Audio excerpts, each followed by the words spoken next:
उपराष्ट्रपति जगदीप धनखड़ के इस्तीफे के बाद ये चर्चाएं तेज हो गई हैं कि क्या भाजपा में सब कुछ ठीक है। अब भले ही धनखड़ ने खराब स्वास्थ्य का हवाला देते हुए रिजाइन किया हो, लेकिन वरिष्ठ पत्रकारों, नेताओं और पॉलिटिकल एक्सपर्ट्स तो कुछ और ही कहते हैं। तो आखिर जगदीप धनखड़ के इस्तीफे की इनसाइड स्टोरी है क्या?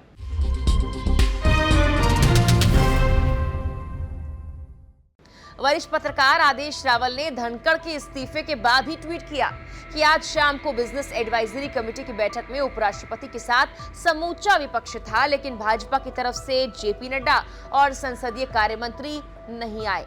धनखड़ साहब कल यानी मंगलवार को कमेटी को लंच पर बुला रहे थे। ये बात लगभग 4 बजे के आसपास की है और कुछ घंटे बाद उनका इस्तीफा बताता है कि तबीयत तो बहाना है, उनसे इस्तीफा लिया गया है।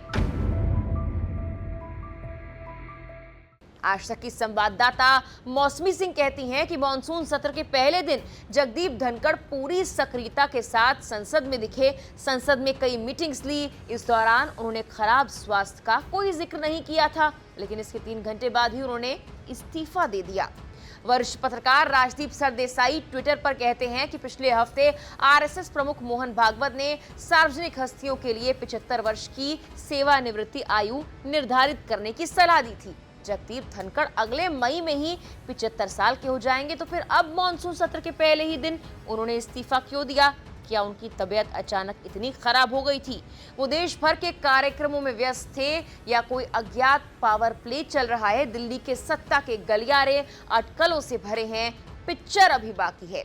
पत्रकार रोहिणी सिंह ट्विटर पर लिखती हैं कि पिछले कुछ दिनों से जगदीप धनखड़ विपक्षी नेताओं से मिल रहे थे, जिनके बारे में माना जा रहा था कि उन्होंने सरकार, खासकर प्रधानमंत्री के प्रति अपनी गहरी नाराजगी जाहिर की है। आने वाले हफ्तों में हम धनखड़ में साहस का संचार होते देख सकते हैं, लेकिन सच्चाई है कि धनखड़ को सरकार से जितना मिलना चाहिए था उससे कहीं ज्यादा मिला।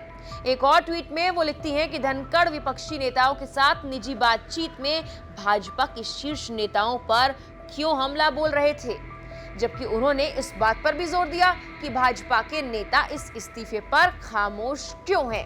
प्रधानमंत्री मोदी, रक्षा मंत्री राजनाथ सिंह, जेपी नड्डा या भाजपा के तमाम बड़े नेताओं के ट्विटर हैंडल हमने भी चेक किए।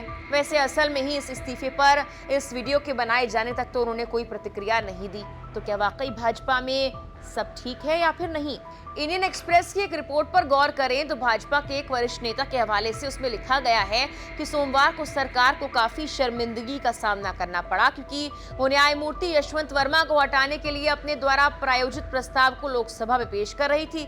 धनखड़ ने उच्च सदन में विपक्ष द्वारा पेश किए गए प्रस्ताव का जिक्र किया। रिपोर्ट में कहा गया कि चूंकि उस वक्त वो सभापति के रूप में सदन की अध्यक्षता कर रहे थे, इसीलिए उनका वचन सरकार के लिए बाध्यकारी था और सरकार को साफ रूप से ये पसंद नहीं आया कि धनखड़ ने सत्ता पक्ष से परामर्श किए बिना ये घोषणा की।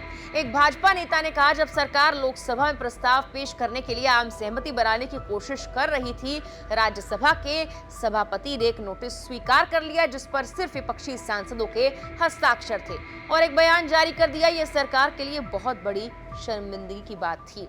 रिपोर्ट में कहा गया कि कुछ भाजपा नेताओं का दावा है कि पार्टी धनखड़ के न्यायपालिका के साथ लगातार टकराव से भी खुश नहीं थी और बातों के अलावा उन्होंने राष्ट्रपति और राज्यपालों के लिए राज्य विधानसभाओं द्वारा पारित विधेयकों को मंजूरी देने की समय सीमा तय करने वाले सुप्रीम कोर्ट के ऐतिहासिक फैसले की आलोचना करते हुए कहा था कि भारत में ऐसी स्थिति नहीं हो सकती जहां न्यायपालिका राष्ट्रपति को निर्देश दे। भाजपा नेताओं ने कहा कि उपराष्ट्रपति की टिप्पणी को सरकार की टिप्पणी के रूप में देखा गया, जिससे सरकार की आलोचना भी हो रही थी। धनखड़ के इस्तीफे पर विपक्ष ने भी सवाल उठाया है। विपक्ष की तरफ से कांग्रेस सांसद सुखदेव भगत ने कहा कि 2 और 2 हमेशा 4 नहीं होते।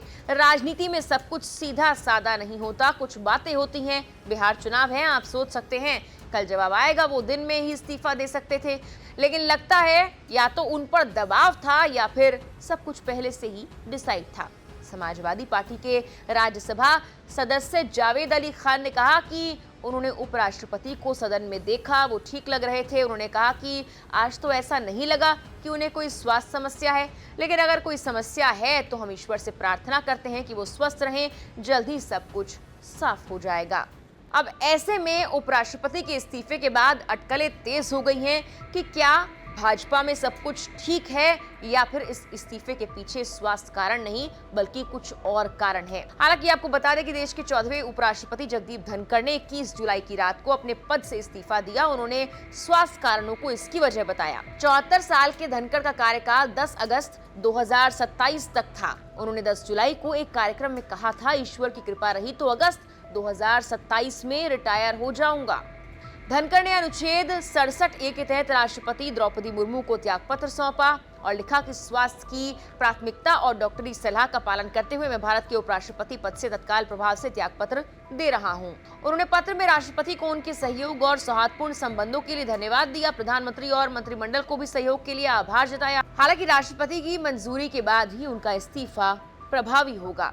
11 अगस्त 2022 को धनखड़ ने उपराष्ट्रपति पद की शपथ ली थी। उपराष्ट्रपति चुनाव में उन्होंने विपक्ष के उम्मीदवार मार्गरेट अल्वा को हराया था। धनखड़ को कुल 725 में से 528 वोट मिले थे, जबकि अल्वा को 182 वोट मिले थे। इस वक्त संसद का मॉनसून सत्र चल रहा है। उपराष्ट्रपति राज्यसभा के सभापति होते हैं। सत्र के बीच में पद से इस्तीफा देने वाले धनखड़ देश के पहले उपराष्ट्रपति हैं। साथ ही कार्यकाल के बीच में इस्तीफा देने वाले वो तीसरे उपराष्ट्रपति भी बन गए हैं।